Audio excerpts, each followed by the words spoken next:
I told DJ I hung it up. You don't want to do it anymore? Skydiving? Why? It's not as fun anymore Mm. for me. Like, I think it's probably has to do with a lack of time Yeah. that I have, like, and hobbies. Right. Like 99.9% of my hobbies went out the window, and it'd probably be more enjoyable if, like, I got to surf more. I mean, like, oh yeah, let's go skydive. Right. But the currency of it, like, it'll kill you. And I hate being around people skydiving that I don't know, because it'll kill you. Yeah, I bet you that's dangerous. Yeah, just Yeah. just the stuff I've seen. Like, Mm-hmm. I'm good. Did you have a jump since We haven't 19? jumped since. No, we haven't jumped since 21? 21. Yeah. We went out there. Yep. We get been a hot- questions all the time if we're going to jump again, but Yeah. Yeah, we've got guys asking about jump content. Like, you know how hard that is to make.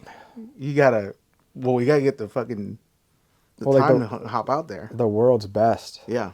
Remember that one guy flew with that red camera? Yeah. When DJ did that last jump? I think his name is like James or something. Yeah. Yeah. He's badass. I mean, people don't get it. It's like most everybody that captured content on that trip, like, is the world's best. Mm-hmm. Like, yeah, he was. it's not just flying in with a yeah. camera and. It's not that simple. Mm-mm. I mean, you gotta run a camera, and you gotta know how to jump, Mm-hmm. and you gotta get your shots. It's like, and you gotta have spatial awareness while you're free falling, knowing you're not too far, you're not too close. You know, gotta run into your subject. You know, with the camera lenses and everything else. Yeah, like, it's crazy. Put that heavy thing on your head. Yeah. Yeah, I'm sure it adds up after a while. They probably have like neck issues, I would imagine.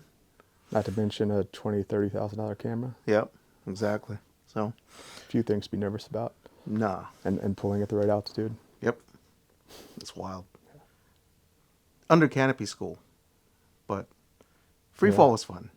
Flying canopies is fun. Flying canopy is fun. I would still jump if perfect world. I'd only fly in the tunnel and I'd only do hop and pops. That's it. Yeah. Flying under canopy is awesome. Yeah. Especially through clouds. It was very peaceful when I did that tandem jump. Dude, I tell you what's super cool. I think we were in Florida or Arizona. We were doing a canopy course with Flight 1, and again, world's best kind of canopy pilots, and flying through clouds. And I guess call it cloud surfing almost, but it's cool. You'll see these little gaps and holes in clouds, and kind of it's like a roller coaster. Fly through it. That's cool. Do barrel rolls. Right. It's cool. Damn. Thanks, Navy. I mean, it's like those canopies. It's like driving an F1 car. Yeah. And hauling ass. Because you guys run like a 90. Is it 94? What is it? Like a 96 and 96. 103. Yeah. Smaller the canopy, the faster it is. Yeah, based off your weight ratio, like weight load ratio. Yeah. So if it's like a 2-to-1, but some of those to perform, you really need to be like a 2.5. Damn. Or higher. Yeah. And then not even like it take into account the reaction time of people. I mean, it's like driving a Honda Civic versus an F1 car. Like the reaction time and the inputs have to be right on, which you can go away with and not. Yeah, that's wild though, because the repercussions. If you're driving too fast and you don't have the experience, might fucking slam into a wall. Oh. Well, let's get this started. We started the Origin series with DJ. We're 3 episodes in with DJ. People been asking who else is coming on board, and we're like, well, we just gotta get Cole scheduled in, because heavy is the crown, as we talked off camera. It's not easy to get you because you are busy. You're managing. It's a lot. Yeah, a lot. We schedule very differently. Yeah, yeah, we do. So, but let's just start off with explanation of your background, and let's go off with where you were born. I'm Cole Fackler, co-founder of GBRS Group, Navy veteran, father, son, husband. I consider born in Norfolk, but legally born in Hampton, Virginia. Yeah. Yeah. So you grew up in Norfolk? I did. Family? I spent 18 years in Norfolk before I went 18 into the years. Navy. Yeah. All in Norfolk? All in Norfolk. Right. Pretty much in the same house. No, so when I grew up, I was, again, born in Hampton. My parents lived in Norfolk too, which is weird. My mom liked the doctor in Hampton. You drive that tunnel? Oh, yeah. That's nice. Yeah, it's miserable. Anyways, yes, grew up in Norfolk, born in Hampton. Kind of some of the youngest memories I have.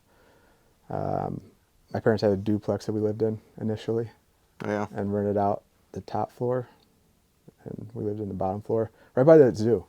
Oh, okay. The Norfolk Zoo. Yep. So I'd hear Yeah. like elephants and lions at night doing their sounds. Yeah. But no, I was the only child. My parents, they were married literally 10 years before they had me. Oh, wow. Yeah.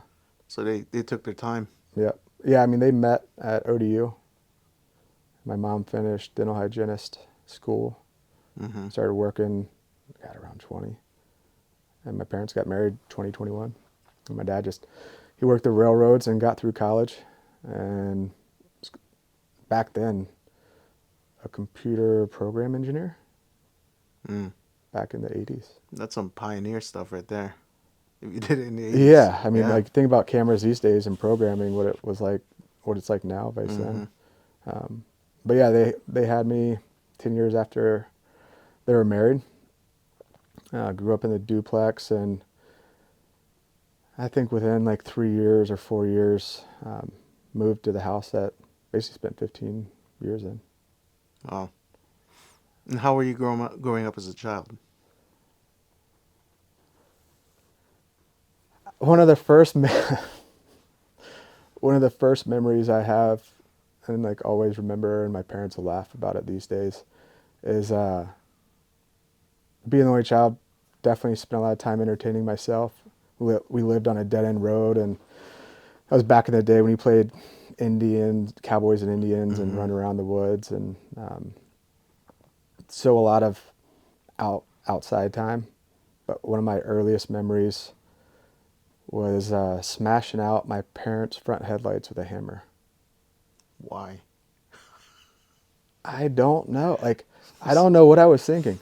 Like, to make it even worse, I went and did it, and then I went and got my mom to show her because I was super proud. That you smashed Yeah. the headlights. And I mean, my parents and I, we literally still talk about this story today. And I never knew it, but I guess my dad came home later that day and he was like, "What happened to the front headlights?" My mom was Mm-hmm. like, "I don't know." Just covering for you. Another one, like, I had a magic marker and colored all over my wall. And then I went and got my parents to show them because I was excited. I like, I think I'll call it creativity. Yeah, I was gonna say. Like, I was entertaining myself with creativity. Mm-hmm. That. But no, it was good. We grew up on or I say we. I grew up on a dead end road in the back of the kind of the neighborhood, running around, just being a kid, going Yeah. outdoors, and just a lot of running around outdoors, entertaining myself. That's how you were as a child, more so like an outdoorsy kind of kid. Yeah. My parents wanted to provide everything that they never had. Mm-hmm. And, I say very blue collar, but they worked super hard to give me every opportunity that they never had. My mom was the youngest out of four, and my dad was the youngest, I think, out of four too. My dad was like a twin. But yeah, those two were the youngest in it. I think that was really important. Mm-hmm. It was family and kind of giving me every opportunity that they could provide and whatever I showed interest in. I think from the get-go, I think my first word was actually ball. I was holding like a Ball. basketball. Yeah. You play basketball? I played basketball in elementary school. I played for a league. Yeah. Yeah. That's cool. I played in high school too. I mean, I played a lot of sports kind of throughout being a little kid all the way through high school. Yeah, I was gonna get into that with you. Well, first of all, how were you as a student in school?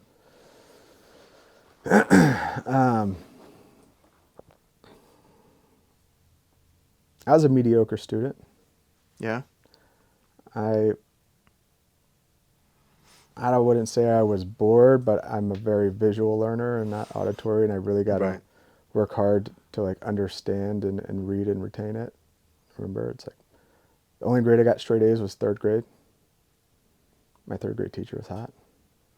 Yeah. No, I mean, I was a mediocre student. Yeah. You know, I did okay. Yeah. Yeah. I liked math. I hated science. Right. Yeah.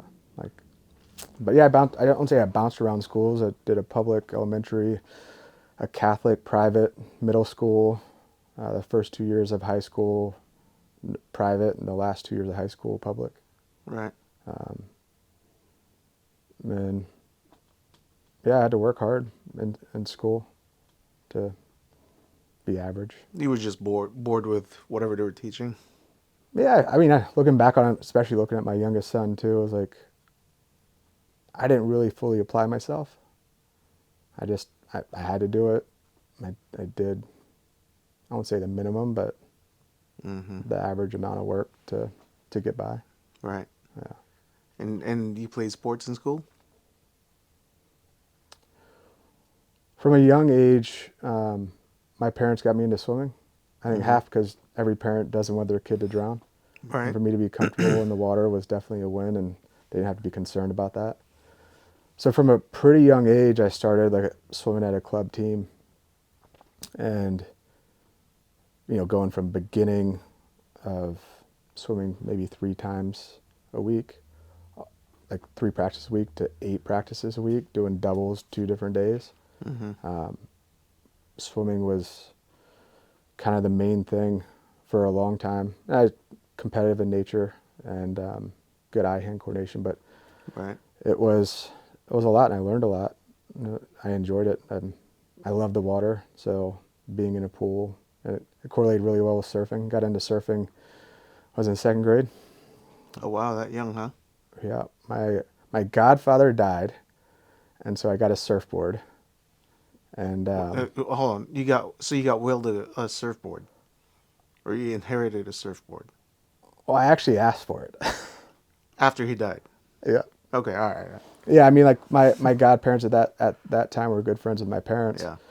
And unfortunately, he had like a car on blocks. He was changing the oil and didn't set the blocks, and Oh, the wow. car rolled back and rolled on him and killed him. Jesus. I was young enough and like just innocent enough. Like I was like, well, "What are you doing with this surfboard?" I didn't mean to be disrespectful or anything about it. I mean, but she's like, "I'd love for you to have it."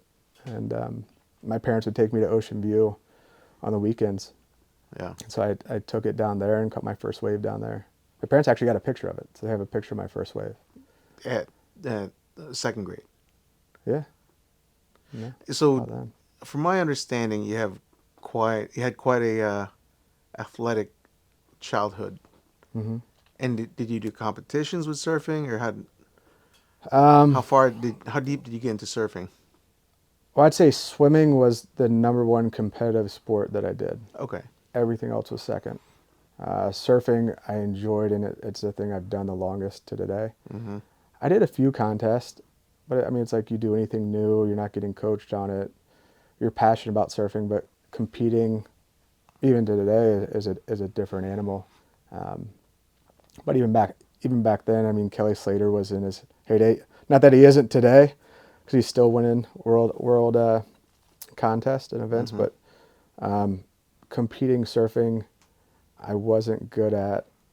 I just didn't know how to compete in the contest. It was like, well, I'm going to ride waves and do whatever I like doing. So I did it off and on, kind of in my younger ages. I say younger ages, probably 8 to 14 or something. Right. Virginia Beach isn't really conducive to consistent, great surf. Waves. By any means, yeah. Yeah.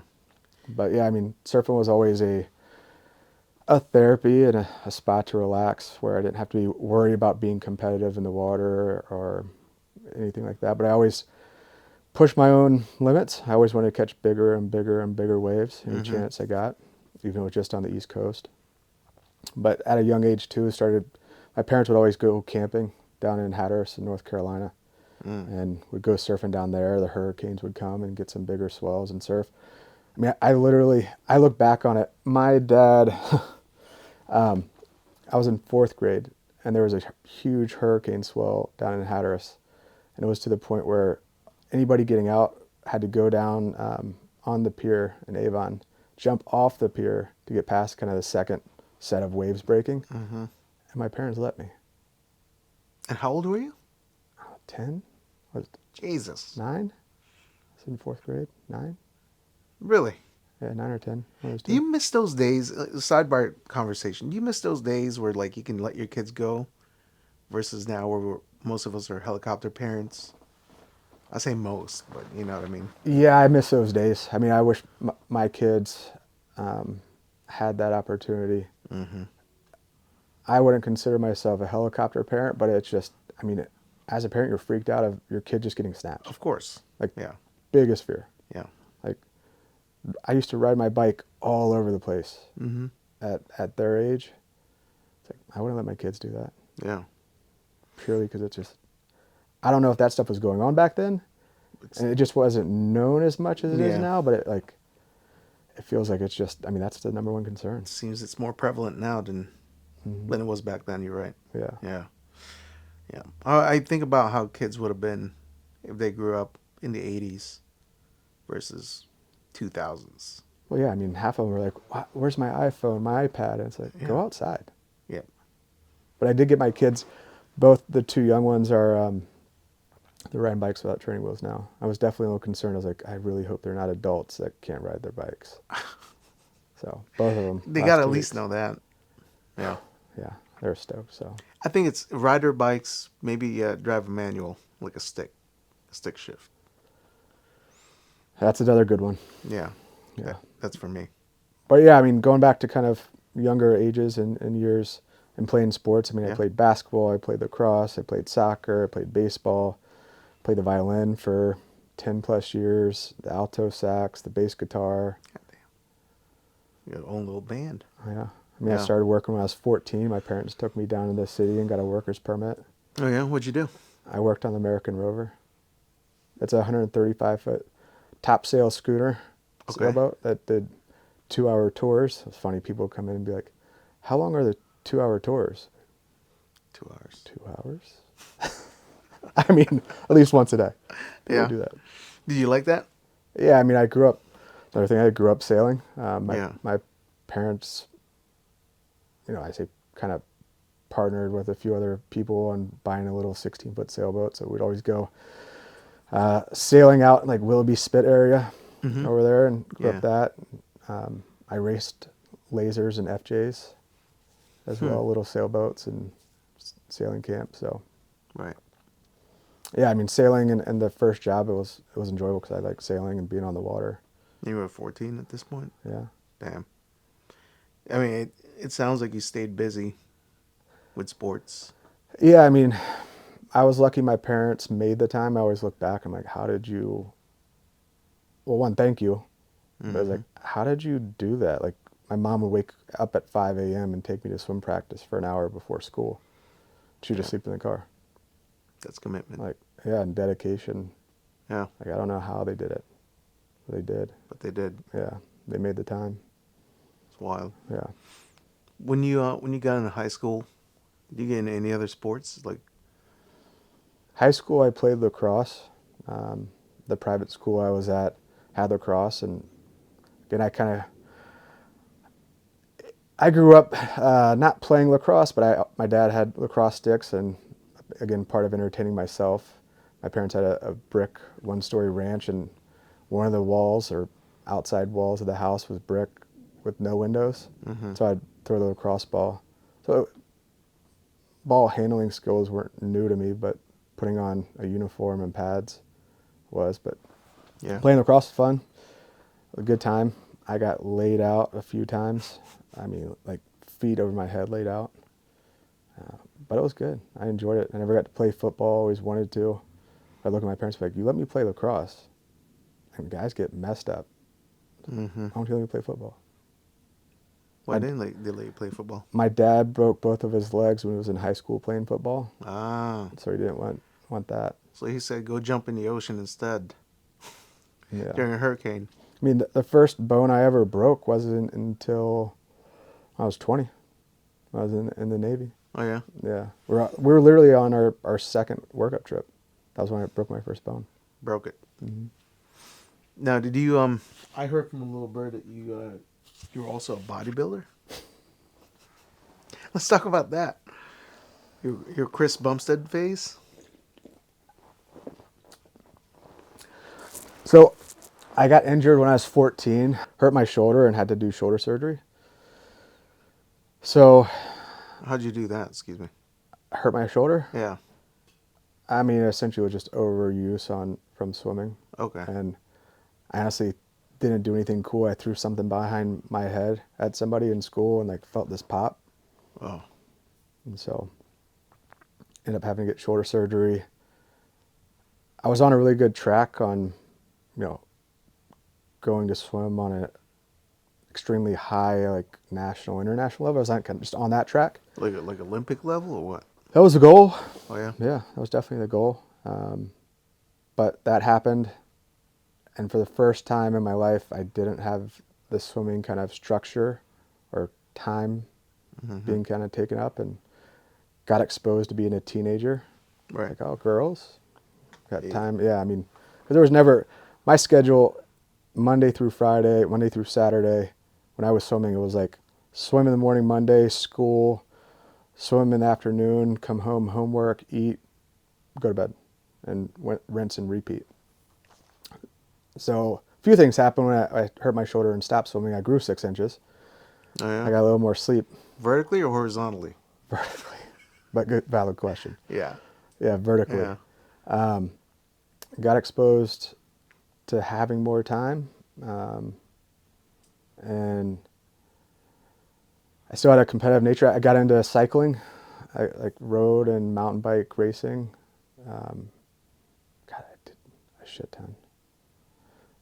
But yeah, I got into that. I got into at a pretty high level. We were racing nationally. I was ranked 3rd in the U.S. for a little bit. In the country? Yeah, I was 16. Like, because basically I placed 3rd at nationals. So is this like a youth category or just overall? They had age groups. The age groups, Yeah. okay. So it was like 16 under, 18 under.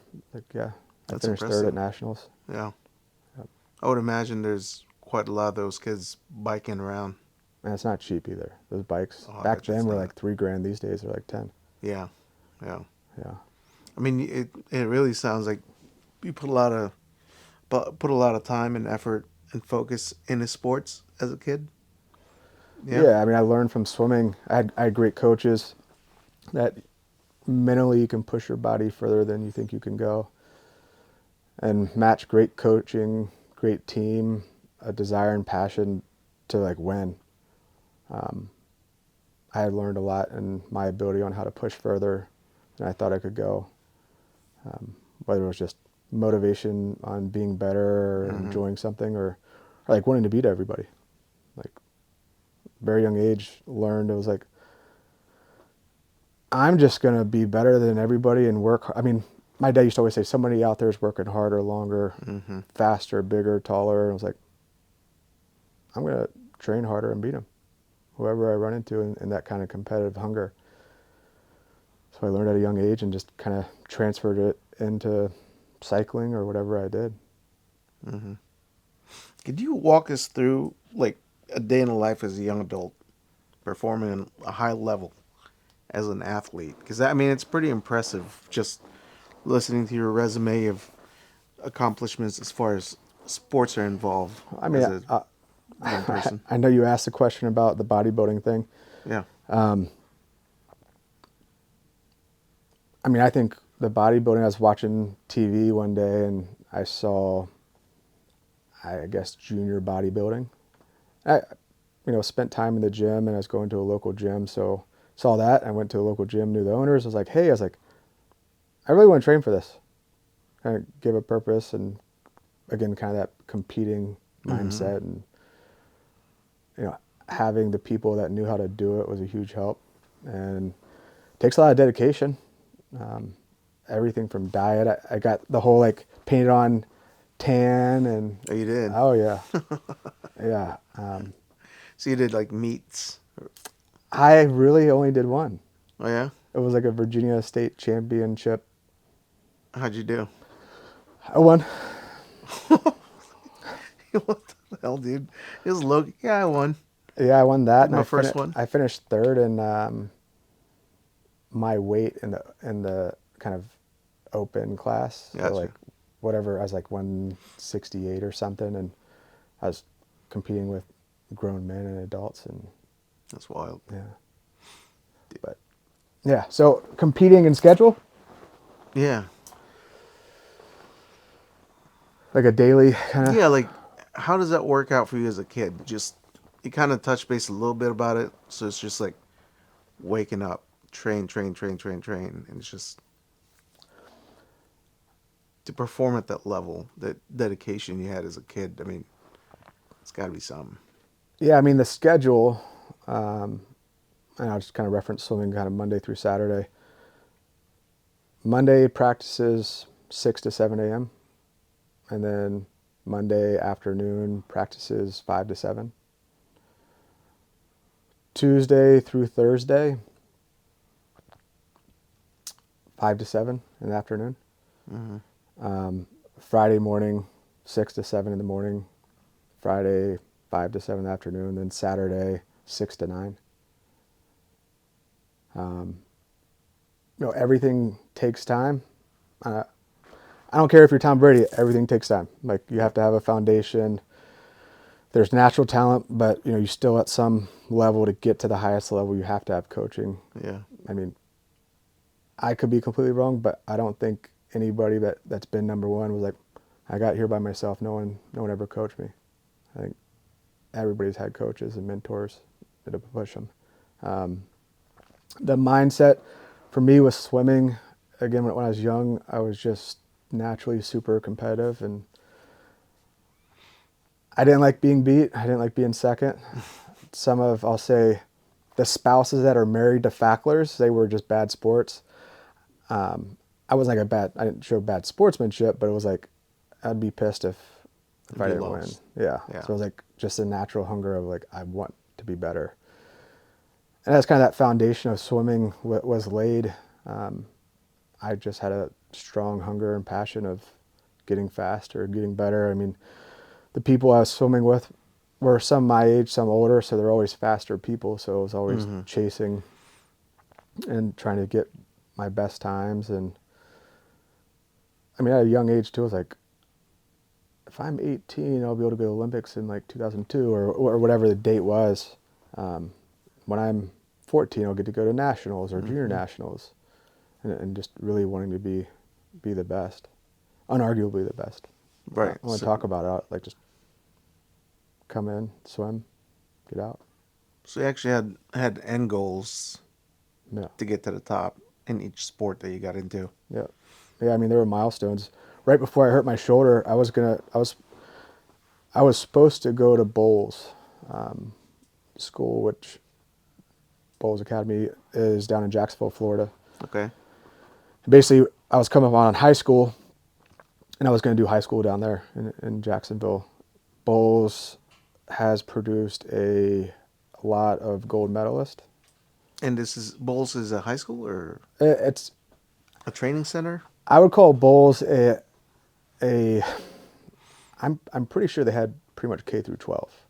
Okay. But they had, I'd call it a boarding school too. I mean, some students lived off, that live local, but a lot of students were going there for like specific sports reasons.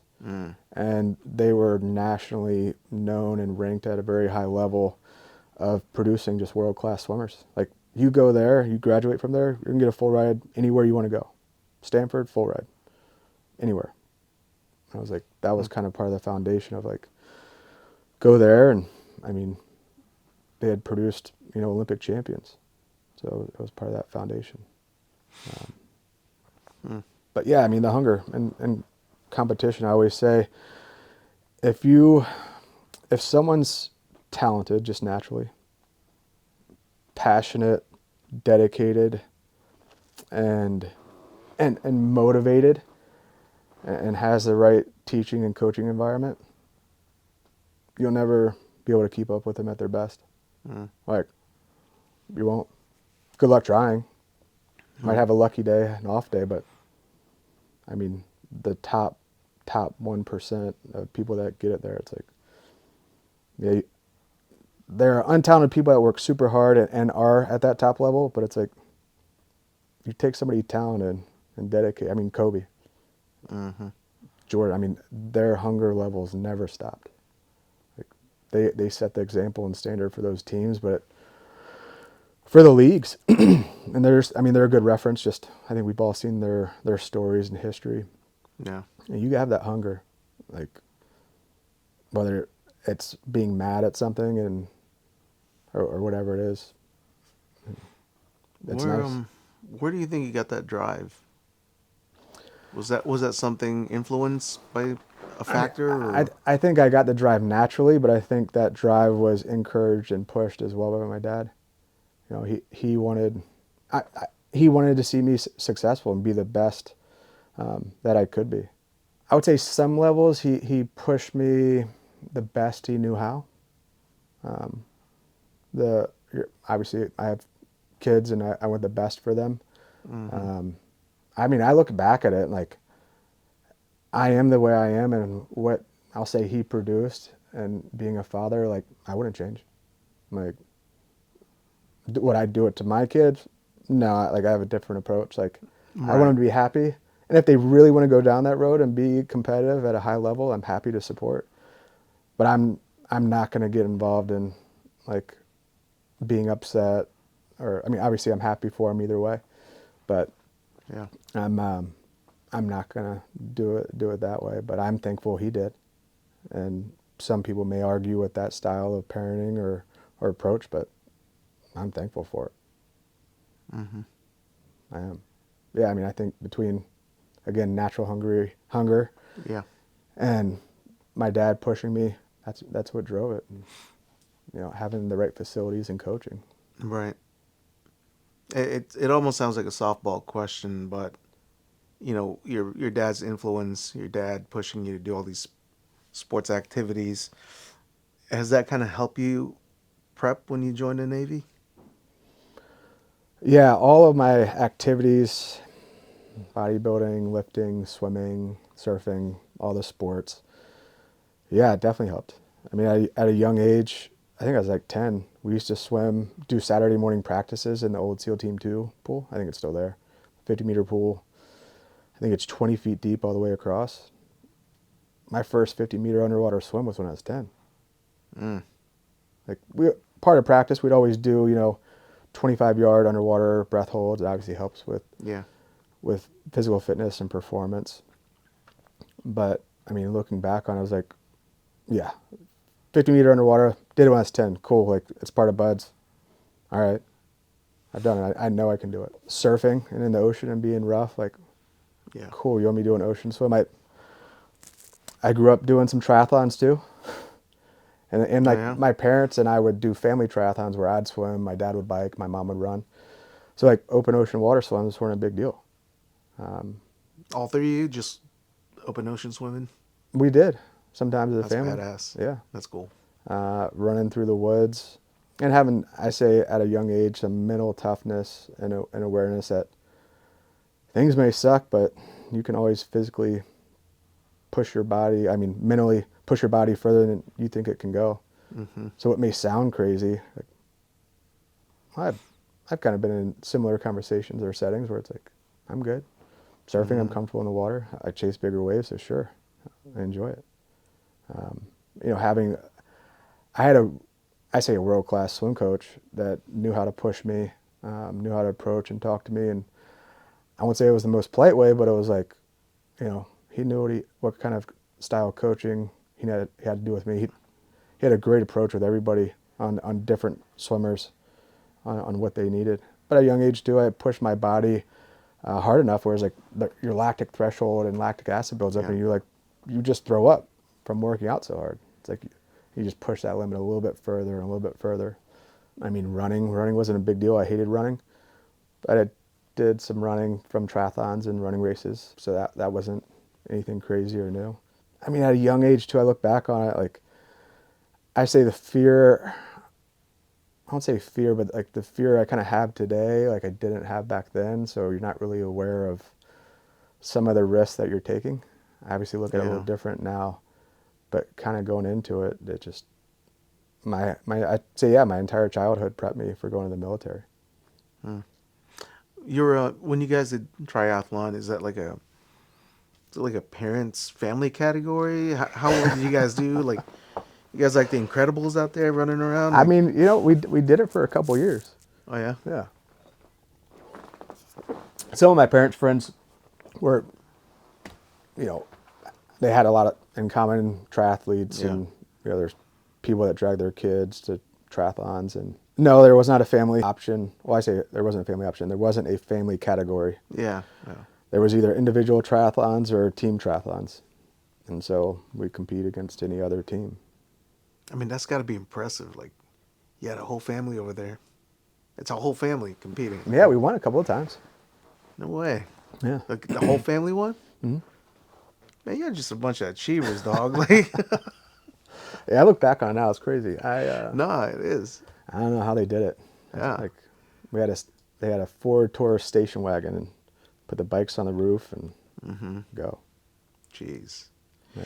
When you were training to swim, and you said you were at Team Teal as a 10-year-old, how'd you guys get there? That was back pre 9/11. I mean, pre 9/11, you could pretty much drive on any base without a military ID. Like, didn't matter. So that's, I mean, my parents would show their driver's license and just drive right on base. When you just swam in your pool? Yeah, the SEAL Team 2 pool. Yeah, I don't know how it was worked out back then. I don't know if it was just the base or what, because in the winter kind of time frame is when we'd be at the Team 2 pool sometimes. It would just be on Saturdays. Yeah. It wasn't every day. But in the summer, there was another Little Creek pool. It's now like gone, but it was an outdoor 50-meter pool, and we'd swim there. Did you know anybody in teams back then? Or your family, rather, I would say. I think I met kind of the first active team guy maybe when I was 12 or so. I mean, there aren't a lot of them, but in this area, there are a handful of them. Yeah. For sure. Yeah. So my parents, again, friends, team guys back then, and still, they have their hobbies, and some of them like biking or whatever. And so naturally met a few kind of throughout the years. And, there are a few good movies that came out, and, growing up playing G.I. Joe in the woods and making things out of sticks, like, I think it's cool. Any stick is a gun, dude. Yeah. As a child. And, growing up swimming at the SEAL Team 2 pool, the SEAL reunion that, used to have at Fort Story. I'm not sure where it happens anymore, but going there, I went there when I was 14, and that was really impactful on just kind of look, feel, touch, see the whole demo. How'd you end up going there? Just my uncle took me. My uncle was a SEAL in Vietnam. Oh, cool. So I grew up kind of seeing his old photos of, when the Apollos would come back and land in the ocean, and the SEALs back then would have to like retrieve them, dive in and retrieve them. Right. So I grew up from a very young age seeing my uncle's pictures back from Vietnam and everything. So was it something you wanted to do when you were a little kid? Yeah, I think. What were your aspirations? I don't know what age it was. Yeah. But I definitely was like, I want to be a Navy SEAL. I had no idea what I was talking about. Besides, it looked really cool on TV, and like, you get machine guns and lift weights, and looked fun, right? And I bounced around between that, but I say creative-wise, was super into architecture and wanted, like, at a young age, was like, I want to be an architect. I liked house design and different kind of drawings and CAD type stuff. But then I figured out how much school you had to go through to become an architect. I was like, nah. I'm good. Yeah. I mean, I was talking about the other day, and not to get off subject, but I wonder if AI is going to be, I don't want to say it's going to get rid of architects, But Yep. Yeah. if you're like Siri or ChatGPT, like draw me a 8,000 square foot single story ranch in Virginia Beach, semi-modern. I want 6 bedrooms, and it spits out like like Blueprints. blueprints. Yeah. It's wild. I I don't want architects' jobs to go away, but like the labor intensive of making the building plans, that would probably help them. Yeah. You don't want that field to be obsolete. Yeah, Yeah. and I would say they can't miss the basics because based on the customer's need, they know how to modify it. Yeah. I mean, if you imagine though with AI, because AI basically takes everything that the internet has and puts it together, those buildings might be really design wise might be pretty solid. Yeah, Yeah. I'm sure some Silicon Valley person's Some guys coming up with that idea. Like, making it right now. yeah, Yeah. Did you is that something that you've always wanted to do even after joining the teams? Be an architect? architect. Yeah. Or designing in general? I mean, I do. Yeah. Yeah, I mean, being able to take an idea from your head and create an actual product and then launch it. Yeah. Like, I mean, I say, one of my most favorite things about GBRS and be able to do that. Right. And learning it, it was like, I remember we were drawing stuff out on a paper napkin. It's like, well, Right. how do we get it from a paper napkin to something real, and learning every single step of the way. Mm-hmm. And so I mean, I definitely will look at houses and buildings and things, and that's super cool. But I get the same thing out of being here and, creating new products. Designing gear. Yeah. Yeah. Well, what year did you graduate high school? 2002. 02. Yeah. What'd you do after that?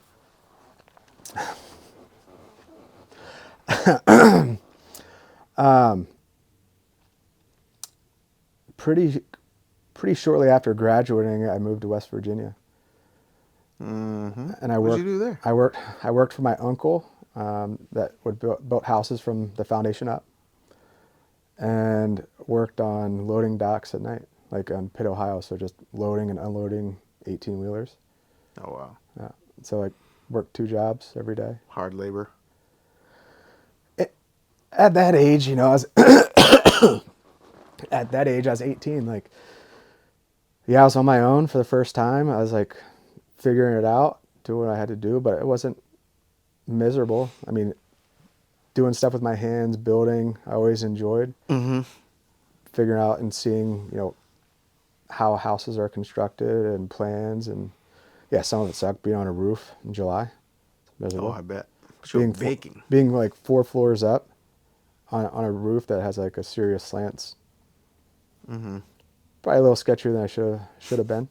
But that's where I learned how to drive a forklift too, at Pitt, Ohio. Oh man, forklift certified. Oh yeah. There we go. Yep.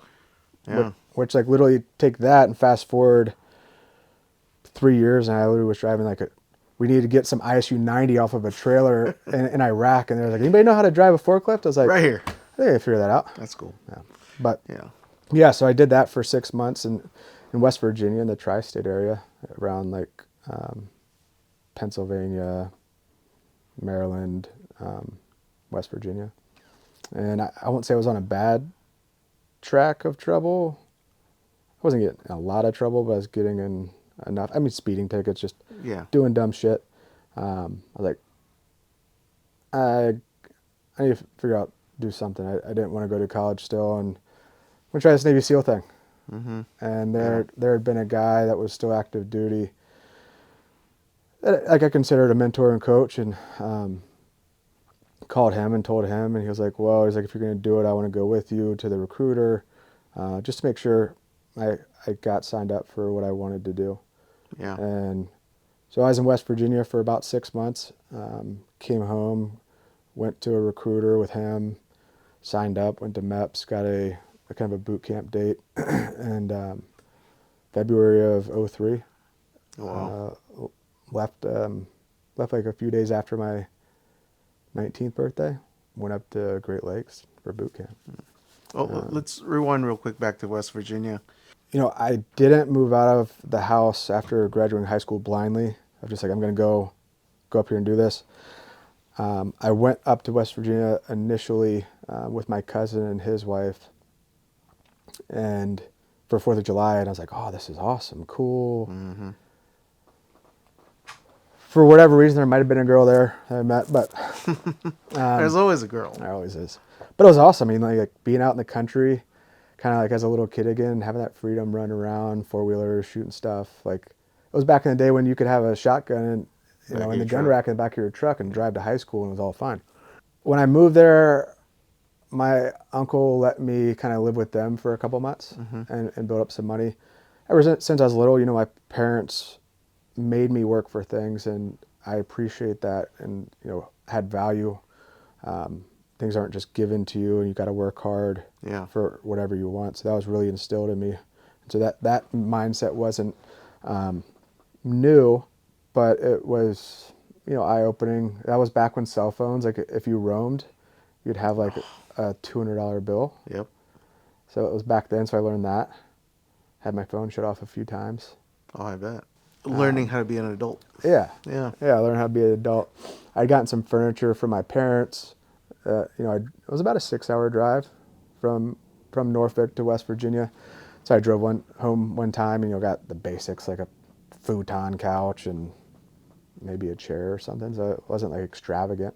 But living on your own, surviving, figuring it out. And I was way too proud. I was not going to call my parents for a damn thing.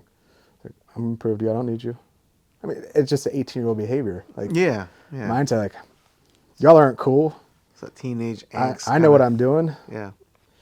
Learn some lessons at kind of whatever pace I was going to learn them. Some hard lessons, perhaps. Yeah. I mean, I'd say there were some hard lessons, but some great ones. Yeah. Like even the hard lessons were great ones. I learned a shit ton. Everything from a little construction, seamless gutter kind of business aspect of it, and building houses and what it takes going into it, to forklift certifications, how much gas I could get away with before I'd be on empty and be stuck. Yeah. You ever reflect back to those days and say, man, I got it. It's humbling when you think back to those days where you weren't that far up in the world just yet. You're starting out in life, and I don't know how much gas I got left in this tank, but I'm gonna hit it. Yeah. You know what I mean? Oh man. Yeah. Yeah. I mean, checks bouncing. Like, yeah, I learned it all.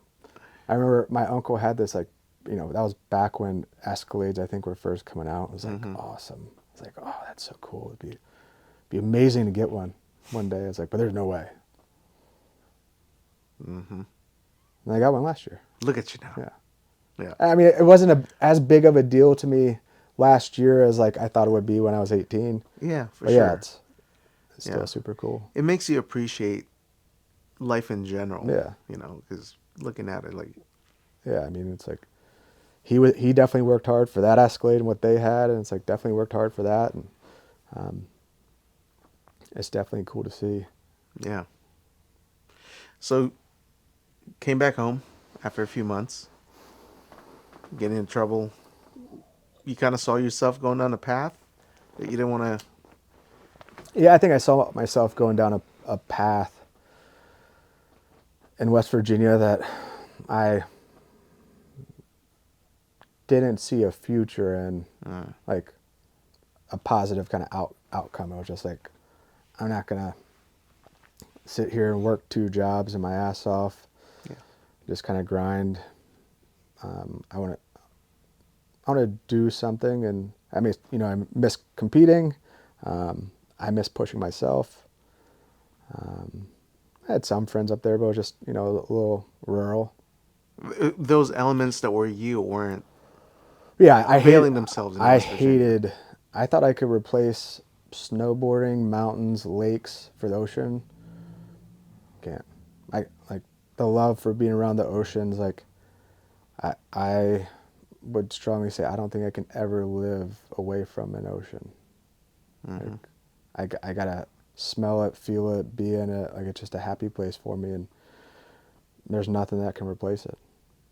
Yeah. And you know, not being able to surf, and there are a lot of things.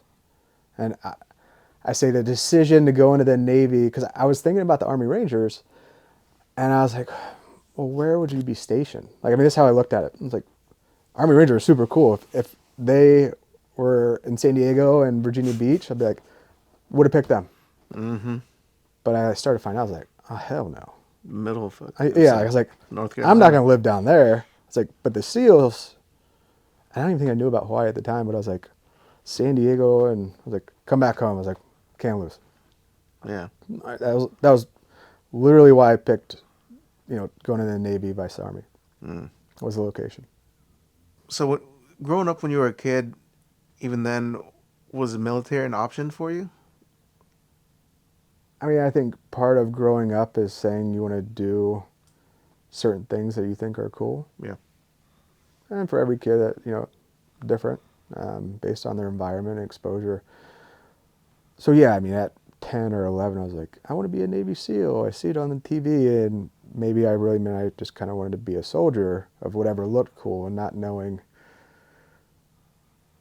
I guess, what it takes to be a SEAL or what they actually do. I mean, because I went in pretty blind of just like, you're going to lift weights, and there's a thing called Hell Week, and you're Hmm. going to become a SEAL.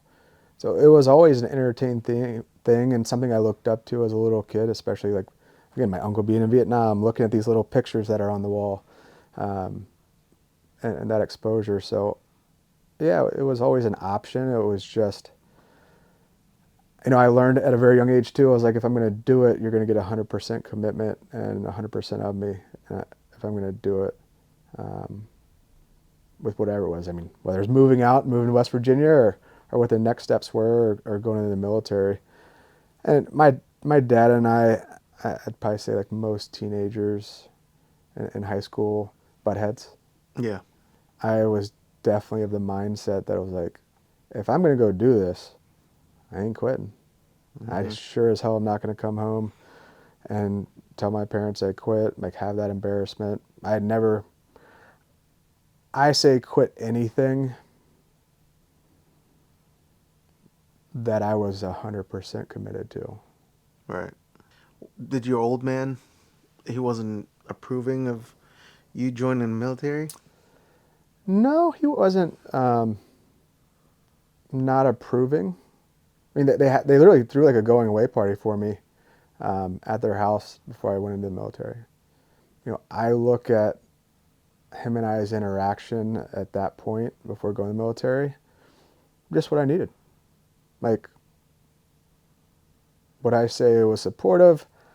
I personally would say, like, textbook wise, no, not supportive. Was it what I needed? Absolutely. And like I said, I wouldn't change it.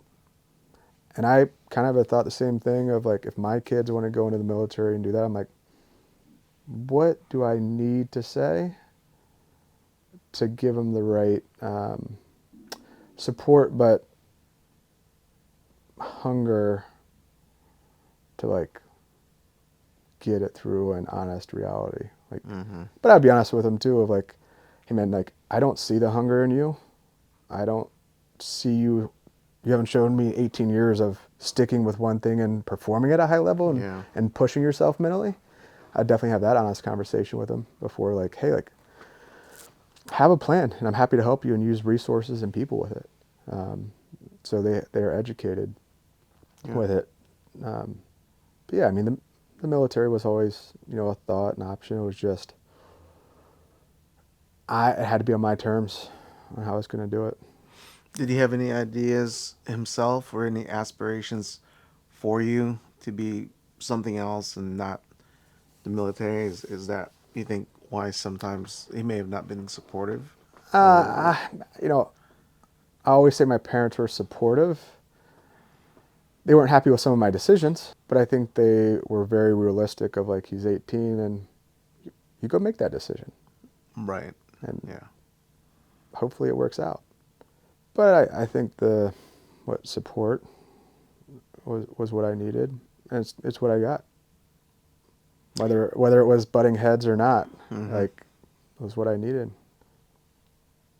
That's good to know because a lot of parents, especially if they're they've invested time and effort and money into their kids to play sports. I mean, I don't know if you've heard stories like that before, like you know, Yeah. dads trying to put the kids through pee wee football so in hopes they go pro, and then I mean, my parents wanted me to go to college, yeah, and I would say a mixture between stopping swimming, my grades being mediocre. Um, it just wasn't and my lack of desire for college was like, I get it, but I told them, I was like, I want to take a year off. And they were like, okay, but our health insurance only covers you for 12 months after high school, so you're going to need to get your own health insurance and become an adult. It, yeah, I mean, that definitely frustrated me. You brought it up too, of parents that invest not only a lot of money and time and things, I mean, the cycling portion of it too. I mean, yeah, my parents sacrificed a lot to support whatever I was hungry with in sports and athletics. yeah, And I mean, I traveling. Like, I mean, I look at it now with some of my kids and traveling. It's like, man, that's expensive. And they were doing it every weekend. And yeah, like, their schedules revolved around my schedules and competing in sports. So when I was like, I don't want to do it anymore, they definitely weren't happy. yeah, Like, yeah, and I think it was more they could see the potential. Like, you got to see it through. And there were a few times where like, I want to quit, and they're like, no, like, you committed to this team and you're going to see it through to the end of the season. At the end of the season, if you want to stop, okay. And so that was one of the last ones. Like, when I was on a national, kind of regional national cycling team, I don't want to do it anymore. Granted, I probably had about $10,000 worth of bikes. So they weren't really thrilled about that one. yeah, And they see I was like, I don't want to go to Europe and ride with my team. Like, I was pretty dumb on my part of like kind of the exposure and stuff I could have gotten, but I was over it. But it's like another interesting point of that, saying I had $10,000 worth of bikes. My dad came home one day when I would say I was probably 15, and he was like, my mom died. And I was like, you had a mom? Because I had grown up the entire time, like, yeah, like I saw my mom's mom and dad, and it never occurred to me like, hey, like, we go and see mom's mom and dad, like, why don't we see your mom and dad? right. Like, it just never, That's wild. like, yeah, like, until the day that his mom died, and he got left like 50 grand or something, Oh, okay. but he like pretty much dumped all of it into supporting me. I mean, some stocks or whatever, Yeah, but yeah, I mean, it wasn't like they had a lot of money, and they, like I said, they sacrificed and did everything they could yeah. to provide for me. I mean, Every it's definitely opportunity. understanding when parents get, lack of a better term, obviously disappointed that their kid wants to go on a different route. But ultimately, in the end, it's your decision because it's your Yeah, life. yeah. I mean, Yeah, you can grind your kids out and burn them out and push them, and it's like there's ups and downs and hurdles with any competitive high level athlete. And yeah, you're going to go through burnouts and ups and downs, yeah, and understanding that. But it's like, hey, like, you got real potential here. I say for parents, if like really talking them through instead of being angry, like trying to like get them to grasp, like, it's fine to walk away, and based off of whatever the commitment is, like, but you have a path to take this wherever you want. But that choice is, I can't do it for you. yeah, It's on you. yeah. So, Well, that choice ended up with you joining the Navy. and being really well physically and mentally prepared. Yeah.